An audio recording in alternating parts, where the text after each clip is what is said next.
Ingat Kopral Bagyo. Tak mau kalah dari Prabowo, ngaku dapat pangkat kehormatan, aku tetap bertahan. Masih ingat Kopral Bagyo? Dulu viral dijuluki prajurit TNI terkuat, terungkap nasibnya kini. Menteri Pertahanan RI Prabowo Subianto mendapat gelar Jenderal Kehormatan dari Presiden RI, Joko Widodo. Kendati pemberian gelar jenderal tersebut menimbulkan pro dan kontra, namun tak sedikit yang berkomentar terkait pangkat tersebut. Namun di sisi lain, sosok Kopral Kepala Purn Partika Subagio Lelono atau yang akrab disapa Kopral Subagio, turut berkomentar.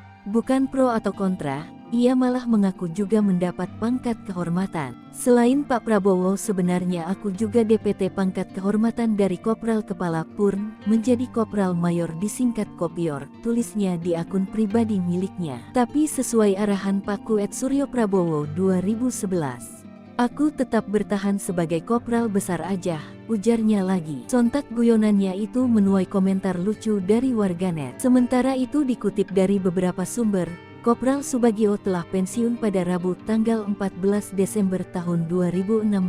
Selama 33 tahun mengabdi jadi tentara, Kopral Bagyo tercatat pernah menyandang pangkat prajurit 2 Prada, prajurit 1 Pratu, dan Kopral. Dia terus menyandang pangkat Kopral bukan karena pernah melakukan tindakan indisipliner, tetapi memang berkomitmen kepada pimpinan TNI pada waktu itu serta Tuhan Yang Maha Kuasa untuk terus menyandang pangkat Kopral. Kopral Subagio merupakan lulusan Secata PK tahun 1983.